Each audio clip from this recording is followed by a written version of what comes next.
한번 따라하지요. 하나님께서 져주시는 사람.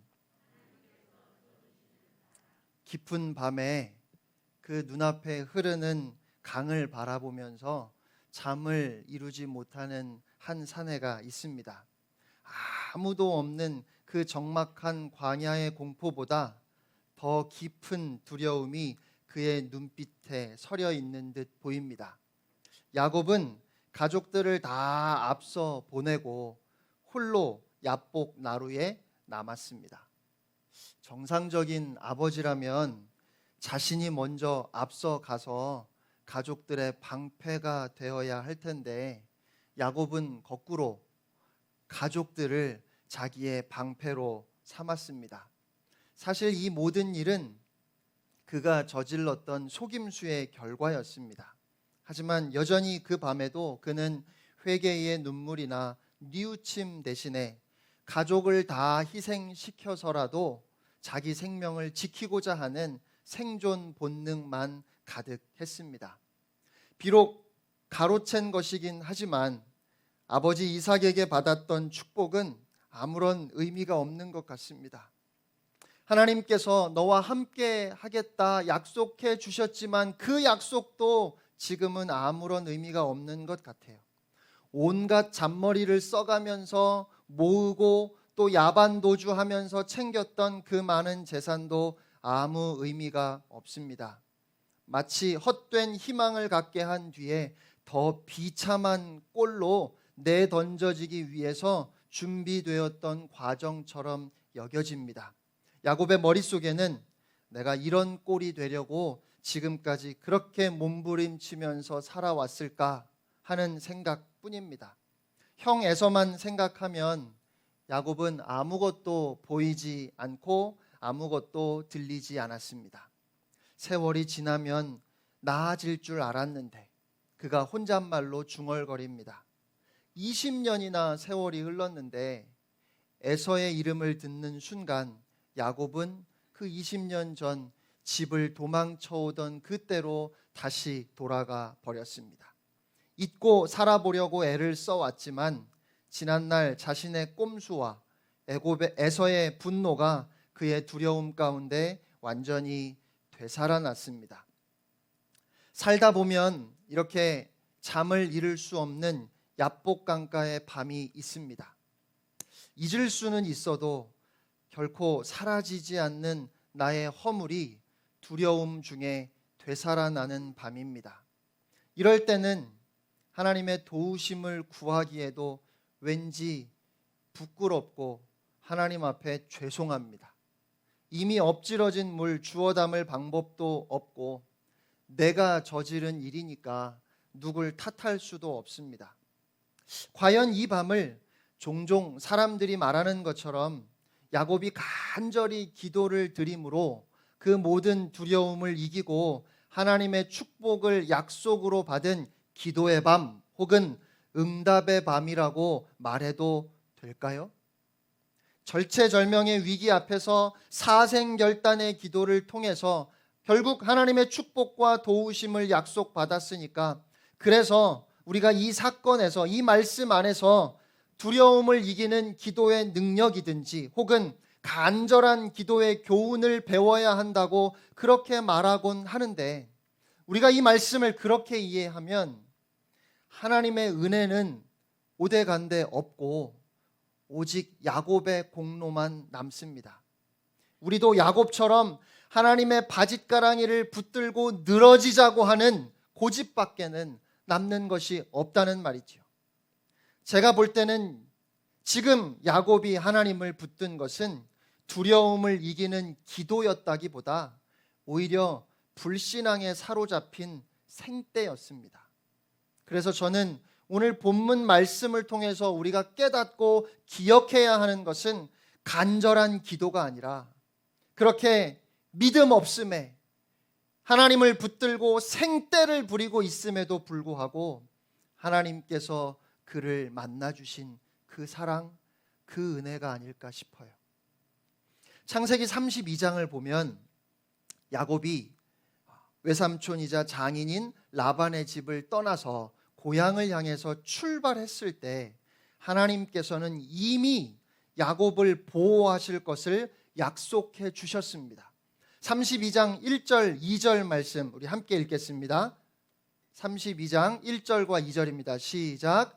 야곱이 길을 가는데 하나님의 사자들이 그를 만난지라.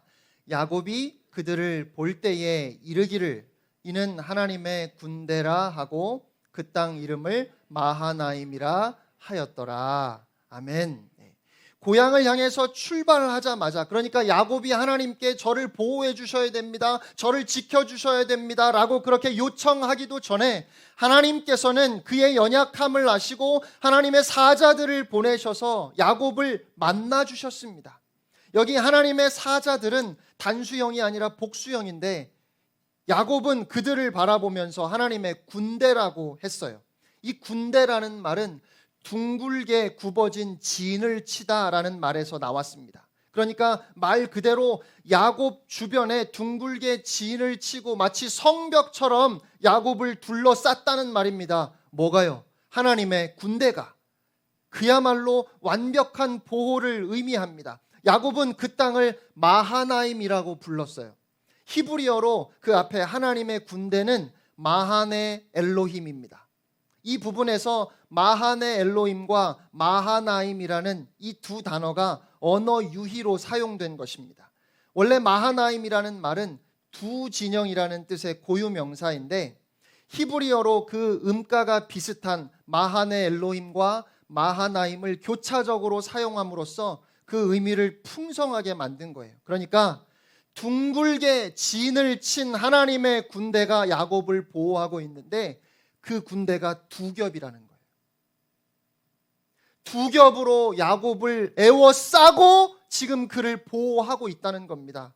그러니까 여러분, 두려워할 필요가 있습니까? 없습니까?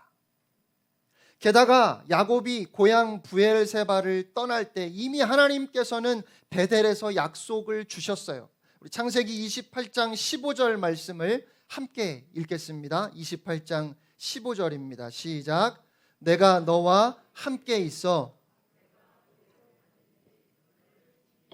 너를 이끌어 이 땅으로 돌아오게 할지라. 내가 내게 허락한 것을 다 이루기까지 너를 떠나지 아니하리라. 아멘.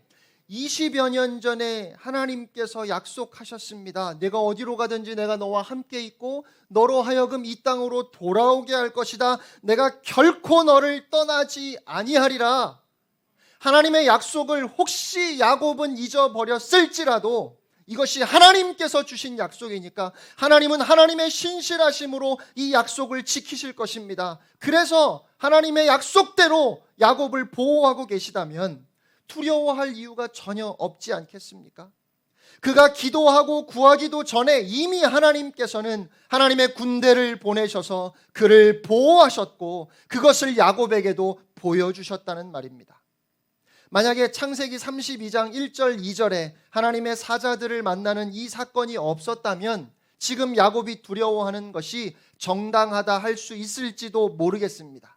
사실 야곱이 믿음이 없음은 변명의 여지가 없지만 그래도 조금 이해해 볼 수는 있겠다는 거예요.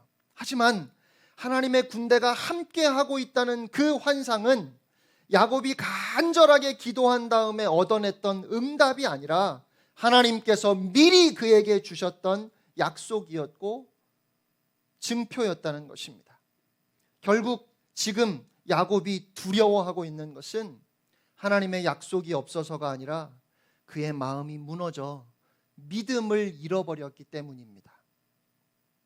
그를 향해 달려오는 에서의 수하는 400명입니다. 그런데 여러분, 솔직히 에서의 수하 400명이 하나님의 군대 마하나임과 비교가 되겠습니까? 하늘의 군대와 땅의 군대가 싸운다면 그 결과는 안 봐도 뻔한 것 아닙니까? 야곱은 하늘의 군대가 자신을 보호하고 있는데도 지금 형 에서를 두려워했던 거예요. 마치 특전사 한 개 여단이 나를 에워싸고 보호하고 있는데 동네 불량배 같은 오합지졸들 앞에서 벌벌 떨고 있는 모습입니다. 이것은 아무리 생각해 보아도 불신앙의 모습이에요. 더구나 그가 라반의 집에서 나와 에서가 있는 고향으로 돌아가기로 결정한 것도 사실은 야곱의 뜻이 아니라 하나님의 인도하심이었습니다. 32장 9절 말씀을 보면 주께서 전에 나에게 명하시기를, 지금 야곱이 말하는 것이죠. 너의 고향 내 족속에게로 돌아가라, 내가 너에게 은혜를 베풀리라 하셨나이다. 하나님께서 은혜를 베풀겠다고 하셨으면 이미 그의 안전은 보장된 것 아닙니까? 그러니까 그럼에도 불구하고 하나님을 붙들고 축복해달라고 밤새 씨름하는 모습을 보면서 저는 야곱의 믿음이 대단하다 싶은 생각이 드는 것이 아니라 오히려 참 안타깝다는 생각이 들었습니다. 그는 그를 둘러싸고 보호하고 있는 하나님의 군대는 보지 못하고 에서가 거느린 400명의 수하들만 보고 있습니다. 내가 너와 항상 함께하리라, 내가 너를 결코 떠나지 아니하리라, 내가 너로 하여금 돌아오게 할 것이다, 내 은혜가 너와 항상 함께 있다 하시는 그 하나님의 말씀은 그의 귀에 들리지 아니하고 형 에서가 400명의 수하를 이끌고 오고 있다고 보고하는 그 하인들의 말소리만 야곱의 귀에 들어왔습니다. 이처럼 불신앙에 사로잡혀 두려움에 휩싸이면 아무리 하나님께서 나와 함께 하시고 하나님의 군대가 진을 치고 나를 두르고 있어도 보이지 않습니다.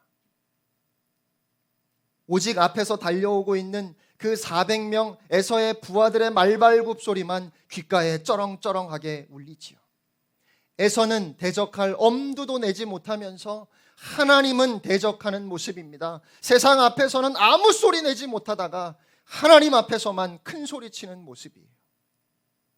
그러면 야곱은 왜 이런 불신앙과 두려움에 빠진 것일까요? 야곱의 불신앙과 두려움은 그의 상처와 죄에 묶인 굶주림의 결과였습니다. 아버지에게 사랑받지 못한 상처가 굶주림을 낳았고 그 굶주림이 결국 죄를 짓게 만들었던 것입니다. 그래서 자신의 삶이 실패가 아니라는 것을 증명해 보이기 위해서 누구보다도 성공에 집착했지만 아무리 더 많이 갖고 아무리 더 많이 소유해도 죄와 상처로 인한 두려움에서 벗어나지 못했던 것입니다. 그래서 하나님의 약속이 있음에도 그는 이렇게 두려워하며 흔들렸습니다. 어린 시절 야곱은 아버지의 사랑에 굶주렸습니다. 지난주에 우리가 살펴보았던 야곱이 아버지 이삭을 속이고 형의 축복을 가로채는 그 장면을 보면 그의 아픈 속내가 보이는 말씀이 있습니다. 27장 11절 12절입니다. 야곱이 그 어머니 리브가에게 이르되 내 형 에서는 털이 많은 사람이요 나는 매끈매끈한 사람인즉 아버지께서 나를 만지실진데 내가 아버지의 눈에 속이는 자로 보일지라 복은 고사하고 저주를 받을까 하나이다. 여기서 야곱은 아버지께서 나를 만지실진데라는 그런 표현을 쓰고 있는데, 그러니까 아버지 이삭이 형 에서와 이야기를 할 때면 늘 털이 많은 에서의 팔을 쓰다듬으면서 말을 한다는 것을 야곱은 알고 있었던 겁니다. 어쩌면 이삭은 이런 자신의 습관을 몰랐을지도 몰라요.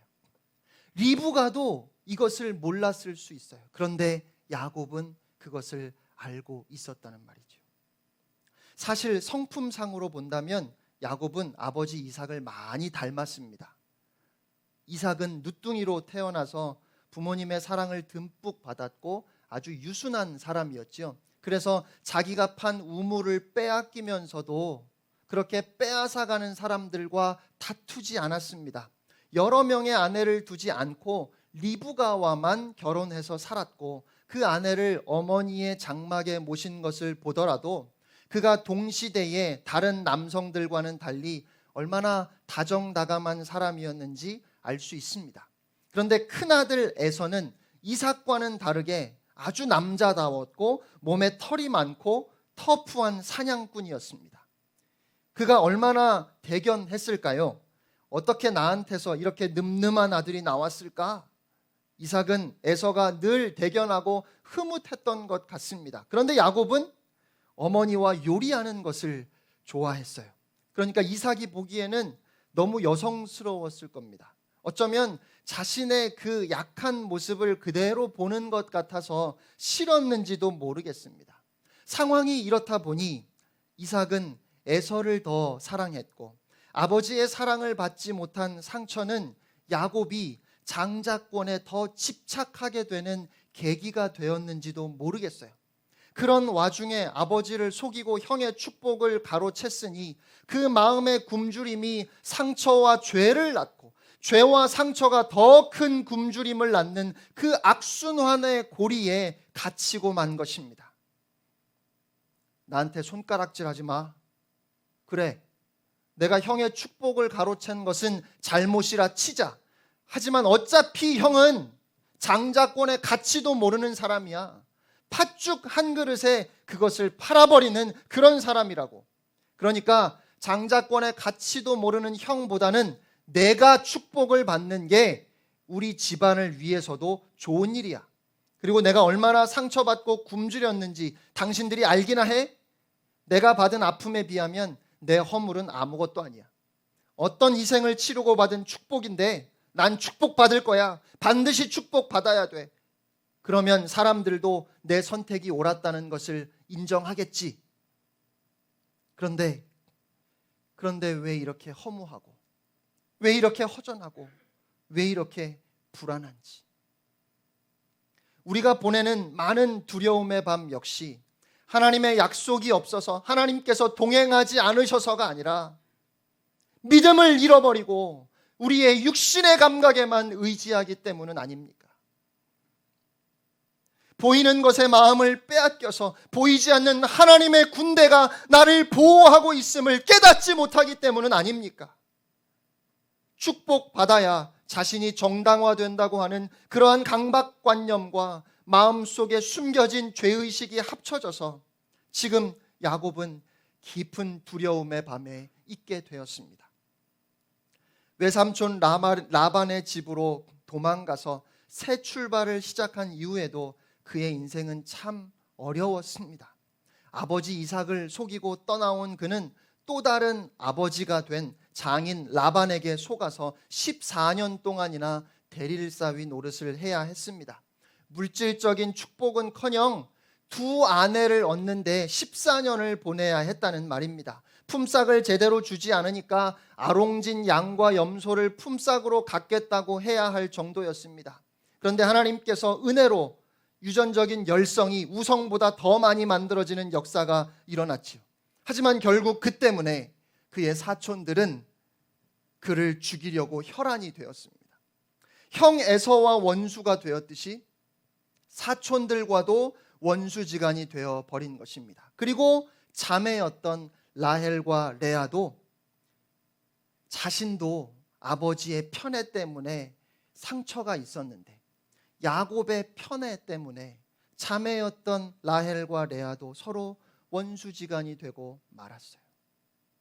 아버지를 속여 축복을 가로채서 형과 원수가 되더니 이제는 다시 장인이 자기를 속임으로 사촌들과 원수가 되어버렸습니다. 이런 야곱의 인생은 역설 그 자체입니다. 결국 자기 재산을 챙겨서 지금 야반도주해야 하는 그의 모습은 마치 형 에서를 피해서 고향을 떠날 때와 조금도 달라지지 않았습니다.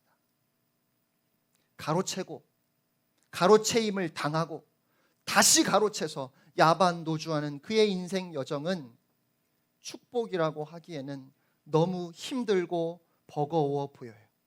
순간순간 하나님의 은혜와 보호하심이 그를 지켜주고 있다는 것은 알고 있지만 그의 마음에 남아있던 불안감과 채워지지 않는 갈급함은 여전했던 것 같습니다.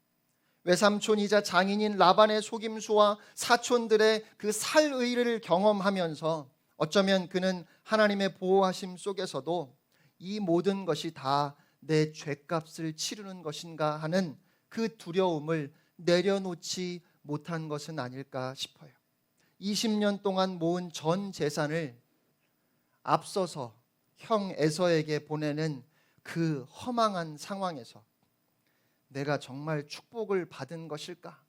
아니면 이제야 나의 죄값을 치르는 것일까? 하는 그 내면의 질문과 함께 야곱의 마음은 더욱 복잡해졌습니다. 그래서 야복강에서 당신이 내게 축복하지 아니하면 가게 하지 아니하겠나이다 라고 그렇게 하나님을 붙들고 있는 그 모습은 그가 하나님의 복을 사모함으로 믿음으로 간절히 하나님을 붙드는 모습이 아니라 형과 아버지를 속이고 가로챈 축복의 결과가 겨우 이것이었는가 하는 깊은 좌절과 절대로 이렇게 끝낼 수 없다라고 하는 그 절박함이 겹쳐 있었을 것입니다. 결국 에서가 문제가 아니라 무너져버린 야곱의 마음, 그의 내면이 문제였습니다. 그렇게 야곱은 하나님을 붙들고 간절히 씨름을 했는데 하나님께서 야곱에게 물으십니다.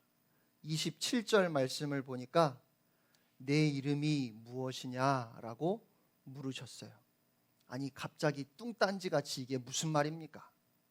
밤새도록 야곱과 씨름하신 하나님이 그의 이름이 무엇인지 몰라서 야, 도대체 넌 누구냐? 뭐 이렇게 물어보시는 걸까요?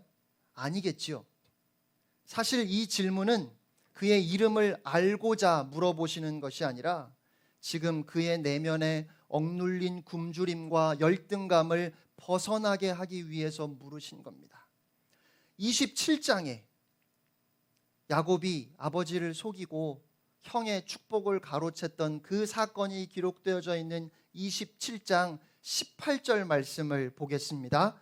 야곱이 아버지에게 나아가서 내 아버지여 하고 부르니 어머니가 만들어준 음식을 가지고 지금 아버지 앞에 간 겁니다. 그래서 내 아버지여 하고 부르니 이르되 내가 여기 있노라. 내 아들아 내가 누구냐?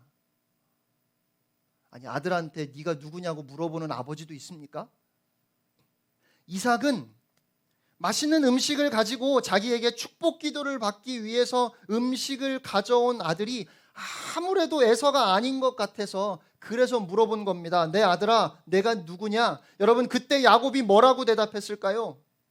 저는 아버지의 맏아들 에서입니다 라고 그렇게 대답했어요. 그러니까 엄밀히 말해서 그는 야곱으로서 축복을 받은 것이 아니라 에서로 에서의 축복을 받은 겁니다. 야곱이 밤새 씨름했을 때 하나님께서 그에게 너의 이름이 무엇냐라고 그렇게 물으신 것은 지금 20년 전에 그때 그 상황으로 다시 되돌아서 똑같이 물으시는 겁니다. 그러면 그렇게 이름을 물으신 이유는 분명하지요. 이제 너의 가면을 벗고 진실에 직면하라는 것입니다. 너는 아직도 에서의 축복에 에서의 장자권에 그 굶주림에 매여 살고 있느냐? 아니면 이제 야곱으로서 너 자신의 축복을 받을 준비가 되었느냐? 그리고 드디어 야곱이 대답합니다. 20년 전에는 에서입니다 라고 그렇게 거짓말했지만 이제야 비로소 야곱입니다 라고 그렇게 대답했습니다. 이제야 그는 야곱으로 자신의 축복을 받게 되었습니다. 20년이 걸린 이 대답은 드디어 야곱의 삶을 바꾸어 놓습니다. 20년이 지나서야 자신에게 진실해지는 순간이었습니다. 저는 이것이 가면을 벗는 진실한 고백으로서 일종의 회개였다고 생각합니다. 맞습니다, 하나님. 저는 에서가 아니라 야곱입니다.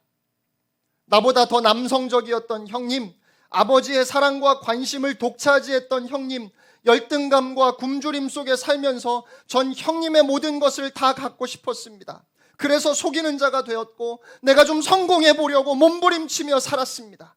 형님의 자리를 차지하고 싶었는데 결국 평생을 형님의 그늘에서 벗어나지 못하고 살았습니다. 제가 누구인지 제 이름을 말하는데 20년이 걸렸습니다. 저는 야곱입니다. 이제 가면을 벗겠습니다. 이제 다시 시작하겠습니다. 더 이상 속이지 않겠습니다. 야곱의 축복이 시작된 것은 그가 밤을 새워 끈질기게 하나님을 붙들었기 때문이 아니라 이제 그가 하나님 앞에서 가면과 그의 모든 굶주림과 열등감을 벗고 하나님 앞에 진실된 모습으로 바로 서서 하나님 저는 야곱입니다라고 고백했던 그 고백에 있는 것입니다. 하나님께서는 내 이름이 무엇이냐라는 질문을 통해 야곱의 자아를 찾아주셨고 평생을 에서에게 갇혀 살았던 그 삶에서 자유하게 하셨습니다. 그리고 하나님께서 오늘 저와 여러분에게 물으십니다. 내 이름이 무엇이냐? 내면의 굶주림으로 써야 했던 모든 가면과 위장, 죄보다 상처가 컸다는 논리로 자신의 죄를 정당화했던 그 거짓된 삶에서 이제 그만 나오라고 하십니다. 그래서 자신을 드러내기 위해, 자신을 정당화하기 위해서 성공에 집착하면서도 늘 두려움과 불안에 시달렸던 삶에서 이제는 자유하라고 하십니다. 여러분, 축복은 끈질긴 기도로 쟁취하는 것이 아니라 죄로부터 자유함으로 비로소 맛보게 되는 것입니다. 야곱입니다 라는 그 대답을 들으신 하나님께서 이제 너를 야곱이라 하지 않고 이스라엘이라 하리라 하겠다 하십니다. 28절 말씀을 우리 같이 함께 읽겠습니다. 28절입니다.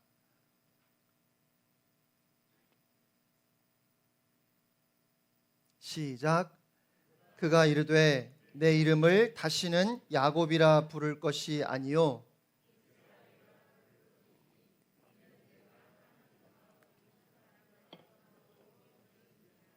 아멘. 하나님께서 야곱의 이름을 이스라엘이라고 그렇게 바꾸어 주시는데 이는 내가 하나님과 및 사람들과 겨루어 이겼음이라 라고 하셨어요. 그런데 여러분, 이게 말이 될까요? 하나님이 정말 힘이 없으셔서 야곱을 못 이기셨을까요? 야곱이 그만큼 힘이 세고 또 그만큼 죽기 살기로 하나님께 매달렸기 때문에 도대체가 뿌리치실 수가 없으셨을까요? 여러분, 25절 말씀을 보면 자기가 야곱을 이기지 못함을 보고 그가 야곱의 허벅지 관절을 치매 야곱의 허벅지 관절이 그 사람과 씨름할 때에 어긋났더라 라고 이렇게 말하는데, 여러분, 여기서 허벅지 관절을 치다라는 이 말씀의 영어 성경을 보면 터치라고 되어 있습니다. 여러분, 터치가 무슨 느낌인지 아시죠? 그냥 살짝 만지는 거잖아요, 그렇죠? 그러니까 그렇게 살짝 만지는 것, 그냥 건드리는 것으로 뼈를 어긋나게 하시는 하나님이 그 씨름을 이기지 못했다는 것은 말이 안 돼요. 그러면 이것은 우리가 하나님을 이겼다라는 뜻이 아니라 하나님께서 우리에게 져 주셨다라는 뜻에 더 가깝습니다. 그러니까 지금 두려움에 떨고 있는 야곱에게 용기를 주시려고 그에게 힘을 주시기 위해서 하나님께서 이렇게 하신 겁니다. 네가 나를 이겼는데 더 이상 누구를 두려워하느냐? 힘내라, 굳세라, 담대해라. 어린 아들이 아빠에게 팔씨름을 하자고 합니다. 상대가 될까요? 안 될까요? 안 되지요. 그런데 아들의 손을 붙잡고 마치 힘을 쓰는 것처럼 연기를 합니다. 그리고는 끝내 아들이 이긴 것처럼 아빠가 져줘요. 왜요?